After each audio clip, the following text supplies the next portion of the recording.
iremos estudar contrato de locação de bem móvel. Olá, meu nome é Henrique Benassi. Daremos continuidade ao estudo do contrato de locação de bem imóvel urbano, de bem imóvel urbano previsto na Lei 8245 de 1991. Bom, antes de darmos continuidade ao estudo da Lei 8245 de 91 e dar prosseguimento à matéria, eu quero ressaltar, a título de informação, que quando falamos nas garantias, nas 4 modalidades de garantias previstas na Lei de Locação, na Lei 8245 de 91, nós falamos da caução. E ao falar da caução, eu disse o seguinte, que a caução pode envolver bem móvel ou bem imóvel. Em se tratando de bem móvel, se for dinheiro, tem que ser depositado em caderneta de poupança, em conta conjunta vinculada ao contrato de locação. Em se tratando de outros bens móveis, tem que ser registrado no cartório de registro de títulos e documentos. E em se tratando de caução de bem imóvel, aí seria caso de registro no cartório imobiliário. O que eu esqueci de falar aqui é o seguinte, que se houver a necessidade de fazer registro no cartório imobiliário, é necessário que esse contrato de locação, em que está prevista a cláusula de caução de bem imóvel, é necessário que seja feito por instrumento público, desde que o valor do imóvel ultrapasse 30 vezes o maior salário mínimo vigente. Isso porque o próprio Código Civil estabelece que, quando envolver direitos reais como propriedade, por exemplo, hipoteca e etc., é necessário escritura pública, instrumento público, lavrado pelo cartório de títulos e documentos, pelo cartório de notas, toda vez que o valor do imóvel ultrapassar 30 vezes o maior salário mínimo vigente. Então, se tratando de caução envolvendo bem imóvel, é mister esse instrumento público. Até existe uma discussão doutrinária, que não vem ao caso aqui, se essa caução envolvendo bem imóvel caracterizaria uma hipoteca ou não. Mas o fato é que será necessário escritura pública quando envolver bem imóvel, caução de bem imóvel. Se isso não acontecer, obviamente, o cartório de registro imobiliário irá recusar o registro, enviando uma explicação da recusa em ter registrado este imóvel, justamente pelo fato de não ter sido feito por instrumento público, por escritura pública. Bom, visto isso, então, vamos agora dar continuidade ao estudo do contrato de locação, de onde a gente parou. E aí nós paramos agora, ficamos de falar sobre o quê? As hipóteses de pagamento antecipado do aluguel. O pagamento antecipado do aluguel poderá ocorrer em 2 situações, em 2 hipóteses. A primeira hipótese é a locação por temporada, que é uma modalidade especial de locação não residencial. A segunda hipótese de pagamento antecipado do aluguel é aquele contrato de locação sem garantia, sem que haja qualquer prestação de garantia. Afora essas 2 situações, a cobrança, o pagamento antecipado do aluguel configura contravenção penal previsto no artigo 43, inciso 3, da Lei 8245 de 1991. Então, isso é importante a gente comentar.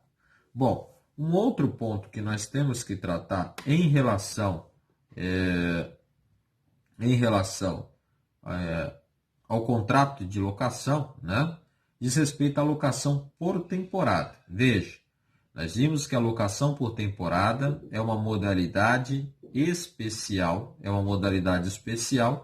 de locação residencial. Para configurar a locação por temporada, é necessário que este prazo de locação não ultrapasse 90 dias. E se transcorrido o prazo de 90 dias não ocorrer a devolução do imóvel, a desocupação.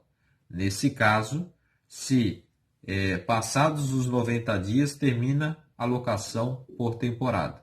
Nesse caso, o locador tem 30 dias para pedir a desocupação do imóvel, né, sob pena de acarretar o quê? A caracterização de locação por prazo indeterminado. Aí, nesse caso, prorroga-se por prazo indeterminado se, após esses 90 dias, que é o prazo máximo da locação por temporada, né, no prazo de 30 dias, não ocorrer a desocupação do imóvel. Nesse caso, o contrato de locação, né, deixa de ser por temporada e passa a vigorar por prazo indeterminado. Um outro ponto importante a ser falado diz respeito à locação para moradia relacionada a emprego. Essa é uma hipótese em que o locador é a pessoa jurídica. Então, uma pessoa jurídica, né, assina o contrato de locação, então está na situação de locador. E ele vai celebrar esse contrato de locação, né, a pessoa jurídica, na condição de locatária, a fim de que empregados, sócios, executivos possam residir naquele imóvel. Nesse caso, o tipo de locação será não residencial. Então, o contrato de locação será não residencial nessa hipótese aqui, em que a pessoa jurídica, né, celebra contrato de locação justamente para que nesse imóvel seja a residência de empregados, de sócios, de diretores, de executivos, né? Isso também é importante. Uma outra coisa a ser falada é o seguinte: em se tratando de contrato de locação residencial, via de regra, né, é feito o contrato de locação por prazo, né, de 30 meses, né? Quando a locação residencial for por prazo determinado, geralmente se faz por 30 meses. Um outro ponto também importante a ser estudado acerca do contrato de locação diz respeito à incidência de multas. Veja, é possível incidir 3 tipos de multa no contrato de locação. Primeiro, uma multa para o caso de não pagamento do aluguel, né? Então, atraso no pagamento do aluguel. No caso de atraso no pagamento do aluguel, há a possibilidade de incidir uma multa, né, de até 20%. Na verdade, não existe na lei esse patamar, esse limite de 20%. Esses 20%, né, foi entendido como um limite razoável, né, de incidência de multa. A partir desses 20%, né, construiu-se a ideia de que seria uma multa, né, um valor de multa abusivo. Uma segunda multa possível de ser aplicada é aquela multa, né, incidindo para o caso de descumprimento das cláusulas contratuais. No caso de multa prevista para o caso de descumprimento das cláusulas contratuais, o limite do valor da multa será de 3 aluguéis. E também nós temos uma terceira hipótese de multa, que seria o caso aqui do quê? Da multa em decorrência da rescisão do contrato de locação. Então, a multa incidindo por força da rescisão, né, do desfazimento do contrato. Nesse caso aqui, veja, o valor da multa será de até 3 aluguéis, só que nesse caso,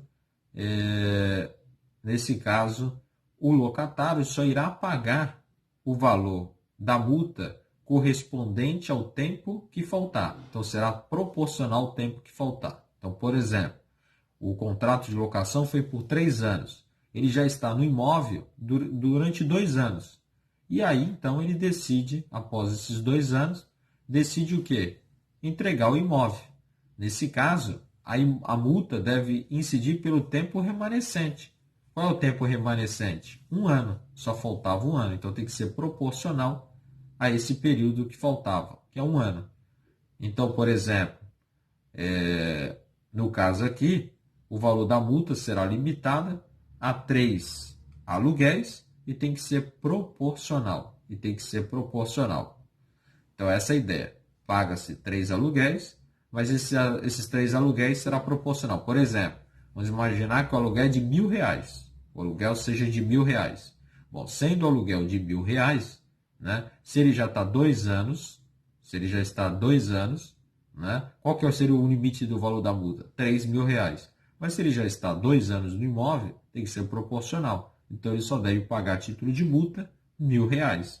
Né? R$1.000, porque 2/3 ele já cumpriu do contrato de locação, restando apenas 1/3. A questão dos juros. Bom, os juros será de 1% ao mês. Os juros será de 1% ao mês, no caso aqui. Outra coisa é a correção monetária. A correção monetária só poderá incidir após 12 meses. E aí, geralmente, se aplica índices como o IGPM. Normalmente, no contrato de locação está previsto como índice oficial do governo o IGPM, que é o Índice Geral de Preço do Mercado. Agora, nada impede que se estipule outros prazos, outros índices oficiais. Uma outra questão diz respeito ao quê? As despesas de condomínio. Nós já falamos um pouco sobre isso. Nós vimos que a despesa extraordinária de condomínio deve ser suportado pelo locador. E o que seriam essas despesas extraordinárias? É aquelas que vão implicar, né, numa valorização do próprio imóvel, né? São novas instalações feitas no prédio que vão implicar em uma valorização do próprio imóvel. Exemplo, foi colocado sala de sauna, musculação, playground, piscina.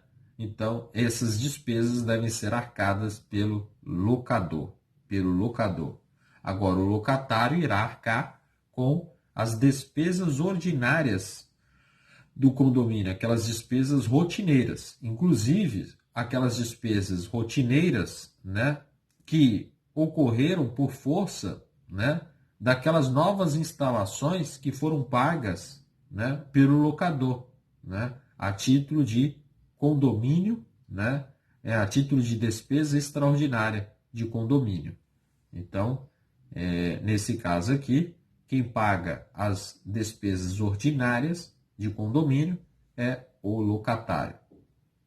Uma outra questão importante a ser falada, né, diz respeito ao quê? A participação do inquilino nas assembleias condominiais. Isso aqui está disciplinado na lei, né, 4591 de 64, que é a lei que regula os condomínios em edificação, ou seja, condomínio edilício. E veja, é possível a participação do locatário na assembleia condominial, desde que, primeiro, e veja, para a participação do locatário na assembleia condominial, não precisa de procuração do locador, não será necessário procuração do locador. Mas para que ele possa participar dessa assembleia condominial, Primeiro, é necessário que o locador não tenha participado da assembleia condominial, e outra, que não esteja discutindo em pauta de assembleia condominial a questão envolvendo despesa extraordinária, uma vez que a despesa extraordinária deve ser suportada pelo locador e não pelo locatário, né? Isso aqui está tratado no artigo 24, parágrafo 4º da Lei do Condomínio Edilício, do Condomínio em Edificação, que é a Lei 4591 de 1964. Um outro ponto também importante a ser tratado diz respeito ao fiador. Veja, uma das garantias possíveis de ser dado é a fiança. No caso aqui, o fiador, ele se compromete perante o locador. A relação que se estabelece na fiança é entre fiador e locador. Fiador e locador. Nesse caso aqui de fiança, o fiador, né, pode perder o único imóvel que ele tem, né? Esse único imóvel do fiador não estará cobertado pela impenhorabilidade do bem de família. Pela impenhorabilidade do bem de família. Uma outra questão importante a ser falada é sobre o locador. Via de regra, o locador é o proprietário do imóvel, mas nem sempre, porque às vezes uma pessoa tem um direito real sobre aquele imóvel. Se essa pessoa tiver o direito de usar e gozar do imóvel, por exemplo, ele é o usufrutuário, ele pode alugar o imóvel. Porque se ele tem o direito de usar e também tem o direito de fruir, se ele tem o direito de fruir, significa que ele tem o direito de alugar. Então, nem sempre o locador será o proprietário. Mas, geralmente, via de regra, é o locador, é o proprietário locador, né, do imóvel. É o locador do imóvel. Já a questão do locatário, do inquilino, né, o locatário, o inquilino, é aquele que irá usar o imóvel. Agora, pode acontecer, né, da seguinte situação. Vamos supor que os pais, né, alugam o imóvel para o filho morar. Então, veja, os locatários são os pais, mas quem vai morar no imóvel são os filhos do locatário. Nesse caso, é importante fazer constar no contrato de locação fazer menção a isso, né? De que os filhos é quem vão morar no imóvel. Isso por quê? Porque nós vimos que na questão de cessão, sublocação, empréstimo, é necessário a autorização do locador. Para evitar maiores problemas, né? Uma medida de resguardo, né? Fazer constar no contrato de locação, né, essa menção de que, apesar dos locatários serem os pais, quem vai morar no imóvel é o filho. Né? Quem vai morar no imóvel é o filho, justamente para evitar esse tipo de problema. A questão do prazo. Bom, a questão do prazo, né, envolvendo o contrato de locação, nós vimos que é o seguinte: primeiro, o contrato de locação pode ser por qualquer prazo. Se o contrato de locação for por prazo superior a 10 anos, será necessário o quê? Vênia conjugal, autorização do cônjuge. A questão do prazo, né, será importante, né, quando envolver locações residenciais e não residenciais, porque a depender do prazo vai gerar determinados efeitos neste contrato de locação. Então, nós vamos trabalhar com a primeira hipótese, que é a de locação, né, para fins residenciais. Locação de imóveis para fins residenciais. Bom, normalmente, né, a locação é feita por um prazo. Normalmente, a locação para fins residenciais é feita por um prazo, né, de 30 meses. Então, é ajustado um prazo de 30 meses no contrato de locação para fins residenciais. Então, Vamos trabalhar com a primeira hipótese, que é de contrato de locação residencial, com prazo igual ou superior a 30 meses. Nessa hipótese de contrato de locação residencial com prazo igual ou superior a 30 meses, né? Transcorrido o prazo de 30 meses,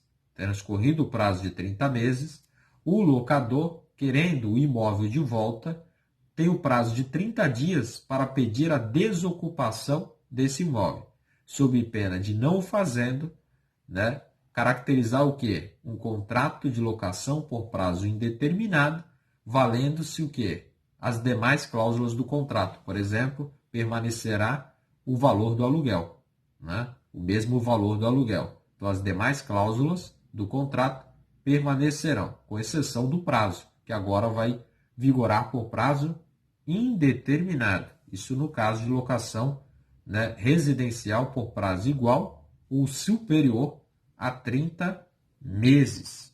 Né? E veja que, nesse caso aqui, depois de vencido o contrato de locação, né, desses 30 meses, o locador então tem 30 dias para pedir a desocupação do imóvel. E essa desocupação será feita por denúncia vazia, o que significa dizer que o locador não precisa motivar, né, justificar o porquê ele está querendo o imóvel de volta. Isso é chamado de denúncia vazia. Agora, uma outra situação envolve a locação residencial, né, por tempo determinado, por prazo determinado, só que esse prazo é inferior a 30 meses. Nesse caso de locação residencial por prazo inferior a 30 meses, a denúncia deve ser cheia, ou seja, transcorrido o prazo do contrato de locação, o locador então dará um prazo de 30 dias para o locatário desocupar o imóvel. E se ele não desocupar o imóvel no prazo de 30 dias, né, ele pode pedir o imóvel de volta. Mas nesse caso ele tem que justificar o porquê que ele está querendo o imóvel de volta. Por exemplo, ele pode justificar que ele quer o imóvel de volta para uso próprio. E as hipóteses, as justificativas para a retomada do imóvel estão previstas no artigo 47 da Lei 8245 de 1991. Uma outra coisa que eu esqueci de falar, né, envolvendo a contrato de locação por prazo determinado, com prazo igual ou superior a 30 meses, é o seguinte: vencido